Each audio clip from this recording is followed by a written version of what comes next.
I know it's something my dad always dreamed about doing. It's something I've always dreamed about doing.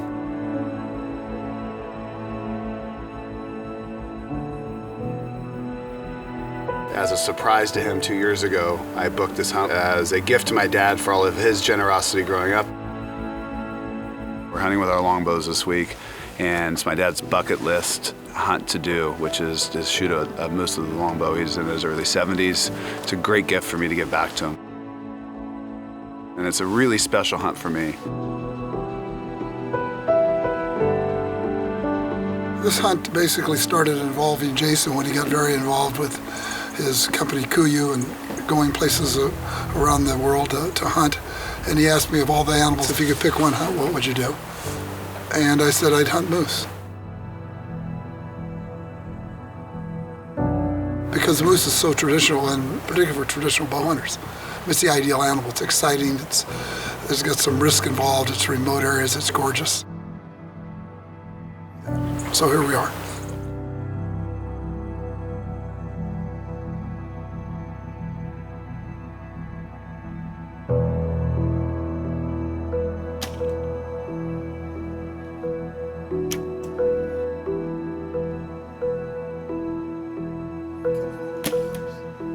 This is a team effort. We're all in it together. You know, we're all going to discuss. You guys have hunted a whole bunch and are very, very capable.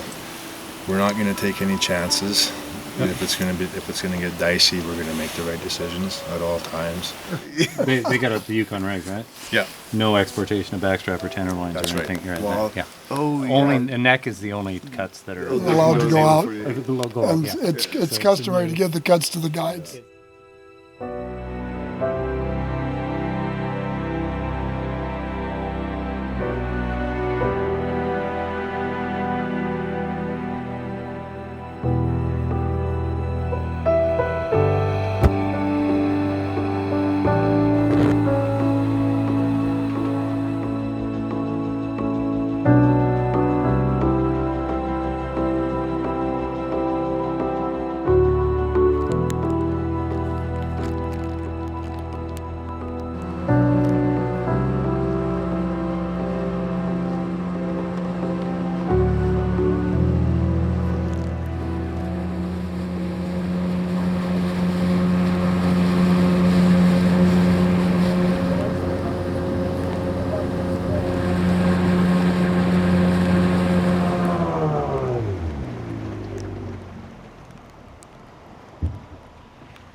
All of my heroes, Fred Bear and Art Young and that whole group all shot moose, and I wanted to do that. And since I was very young, starting when I was 12 years old, images of Fred Bear, his hunt on the Little Delta in 1959, it was always about moose. It's always been a dream animal for me to hunt. I started hunting in 1955 as a young boy and took my children with me every opportunity we could.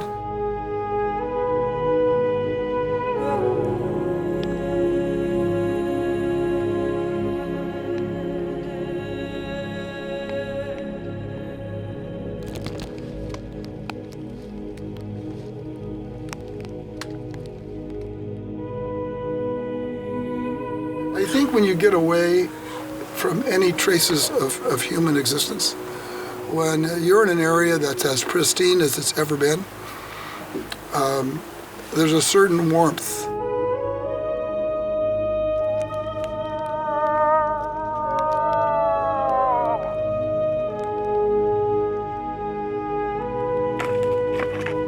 There's nobody here. There's no trappers here. The indigenous people are gone. I may be the first human this animal's ever seen.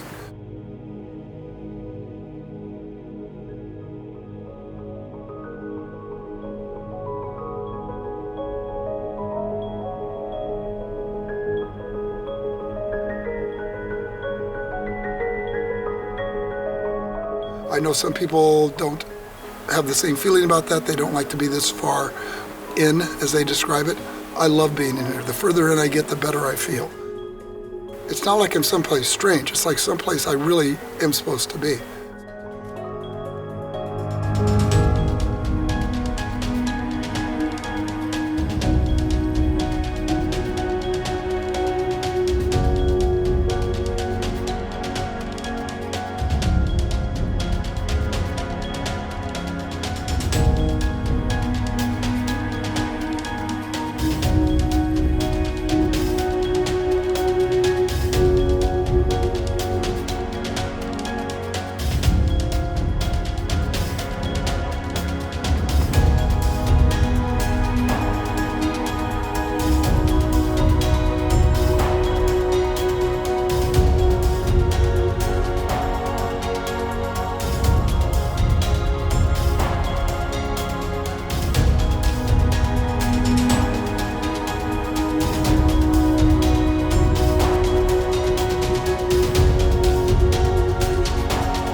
September 20th, it's day 2.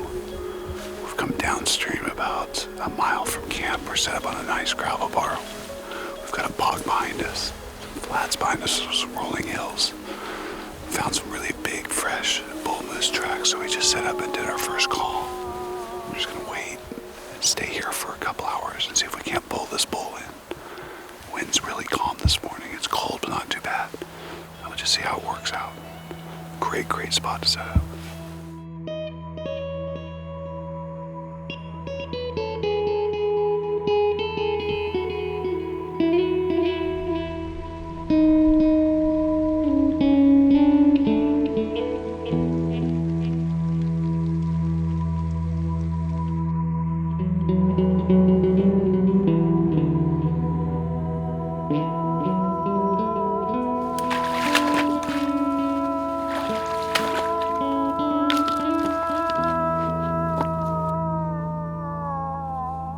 Moose are low-density animals. There are very few moose per square mile. They roam incessantly during the rut, so you must try one spot after another, waiting in cold weather, oftentimes snow like we're having today, and then move on. It's a very, very difficult hunt from a patient standpoint.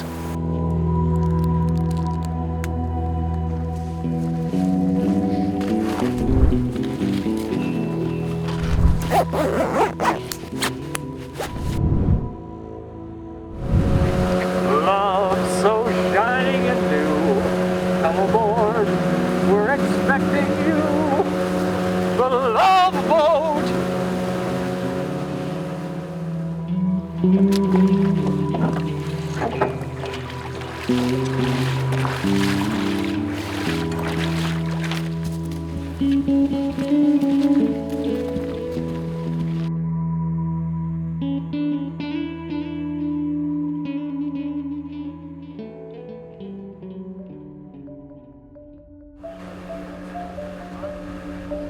When I was very little, I always liked cowboys and Indians.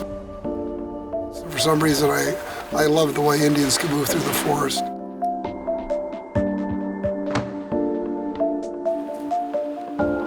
Later went to an Errol Flynn movie, Robin Hood, and all the shooting that was done by a man named Howard Hill, who mastered the longbow and had a short in between intermissions at the drive-in theater, breaking plates and shooting balls in the air.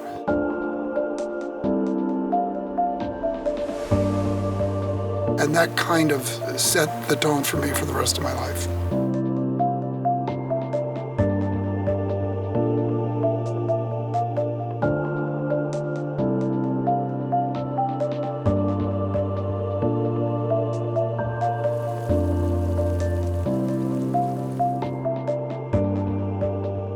Traditional archery was a big part of our family. My dad shot after dinner every night. We made arrows. It was a part of our family tradition and something that we did as part of our weekends, our vacations. It's just what I grew up doing. It's got a big part of my hunting heritage and my background. Felt very fortunate to be with my dad up here on a longbow hunt for moose, and certainly an opportunity that we've dreamt about for years.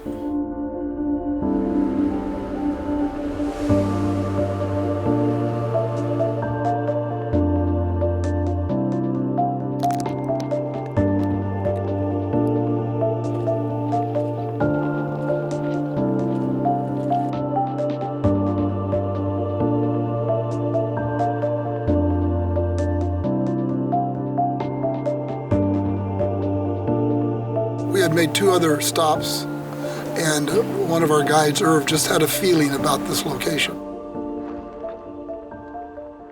We pulled ashore, we sat down, he made a couple of calls, and all of a sudden brush is breaking.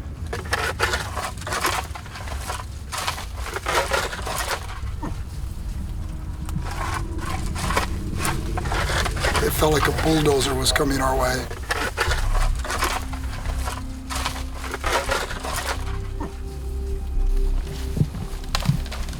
That bulldozer turned out to be the horns on this bull. And he was coming at us, clearly meaning to run us out of the territory.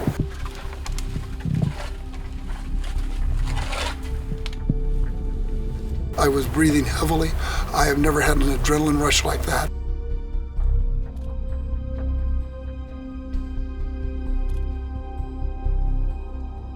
And then he stopped and was staring us in the eyes at about 17 yards. And he was there for a long time.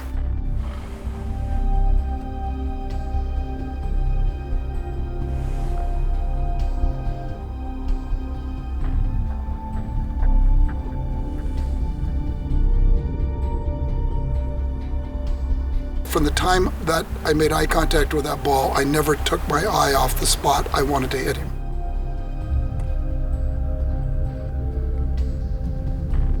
I could see the muscle contracting. He was going to swing that leg.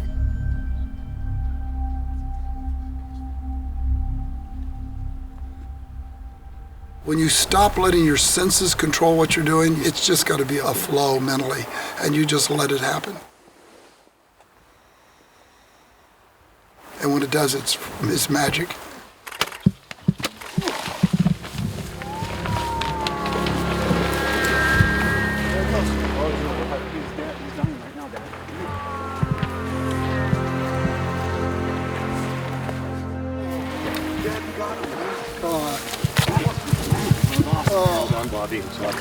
I was shaking. Oh my God. They are so pronounced. Crushed him, dude. All right, I give it something right now, dude. What a show, too, huh? Oh my God. You know, an animal this size, the tension and the excitement and the adrenaline really is intense as anything I've ever done. We're close to camp. We should have all the work done here before dark, and a great evening in camp tonight.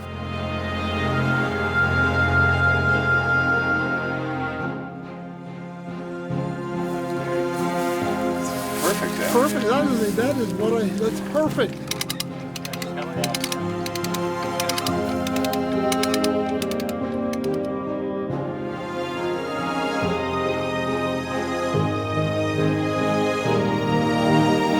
To be able to hunt with my dad is really special to me, and it's been a big part of our relationship. It's been our common bond through our whole lives. It's kept us close and together, and always given us something to talk about, always something to look forward to, and watch it all come together and see the look in his face and hear his heart beating and his breathing as I'm standing next to him and his bull's coming in. It was unbelievable.